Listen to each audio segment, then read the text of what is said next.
जय श्री कृष्ण, राधे राधे। ओम नमः शिवाय। हर हर महादेव। प्रेम से बोलो लक्ष्मी नारायण भगवान की जय।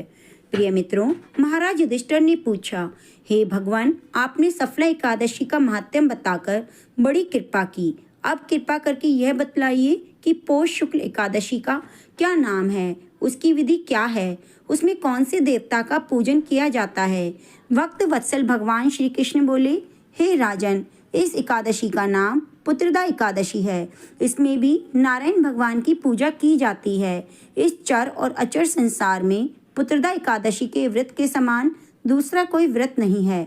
इसके पुण्य से मनुष्य तपस्वी, विद्वान और लक्ष्मीमान होता है। इसकी एक मैं कथा कहता हूँ, सो तुम ध्यान पूर्वक सुनो। भद्रावती नाम की नगरी में सुकेतुमान नाम का एक राजा राज्य करता था। उसके कोई पुत्र नहीं था। उसकी स्त्री का नाम शैव्या था। वह निपुत्री होने के कारण सदैव चिंतित रहा करती थी। राजा के पितर भी रो रो कर पिंड लिया करते और सोचा करते थे कि इसके बाद हमको कौन पिंड देगा। राजा को भाई, बांधव, धन, हाथी, घोड़े, राज्य और मंत्री, इन सब में भी किसी से संतोष नहीं होता था। वह सदैव यही विचार करता कि मेरे मरने के बाद मुझको कौन पिंड दान करेगा। बिना पुत्र के पितरों और देवताओं का ऋण मैं कैसे चुका सकूंगा। जिस घर में पुत्र ना हो उस घर में सदैव अंधेरा ही रहता है। इसलिए पुत्र उत्पत्ति के लिए प्रयत्न करना चाहिए। जिस मनुष्य ने पुत्र का मुख देखा है वह धन्य है। उसको इस लोक में यश और परलोक में शांति मिलती है और उनके दोनों लोक सुधर जाते हैं। पूर्व जन्म के कर्म से ही इस जन्म में पुत्र, धन आदि प्राप्त होते हैं। राजा इसी प्रकार दिन रात चिंता में लगा रहता। एक समय तो राजा ने अपने शरीर को त्याग देने का निश्चय किया, परंतु आत्मघात को महान पाप समझकर उसने ऐसा नहीं किया। एक दिन राजा ऐसा ही विचार करता हुआ अपने घोड़े पर चढ़कर वन को चल दिया। पक्षियों और वृक्षों को देखने लगा। उसने देखा कि वन में मृग, व्याघ्र, सुअर, सिंह, बंदर, सर्प आदि सब भ्रमण कर रहे हैं। हाथी अपने बच्चों और हथनियों के साथ घूम रहे हैं। इस वन में कहीं तो गीदड़ अपने कर्कश स्वर में बोल रहे हैं, कहीं उल्लू ध्वनि कर रहे हैं। वन के दृश्यों को देखकर राजा सोच विचार में लग गया। इसी प्रकार आधा दिन बीत गया। वह सोचने लगा कि मैंने कई यज्ञ किए, ब्राह्मणों को स्वादिष्ट भोजन से तृप्त किया, फिर भी मुझको दुख प्राप्त हुआ। क्यों? राजा प्यास के मारे अत्यंत दुखी हो गया और पानी की तलाश में इधर उधर फिरने लगा।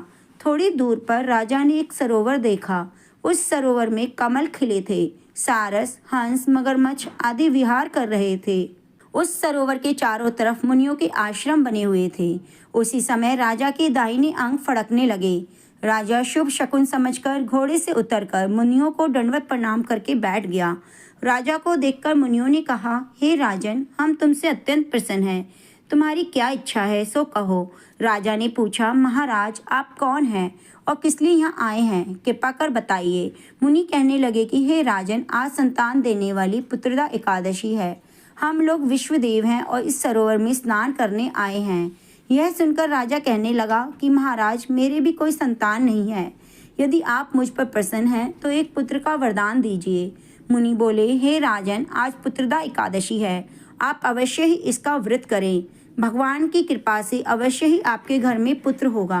मुनि के वचनों को सुनकर राजा ने उसी दिन एकादशी का व्रत किया और द्वादशी को उसकी पालना की। इसके बाद मुनियों को प्रणाम करके महल में वापस आ गया।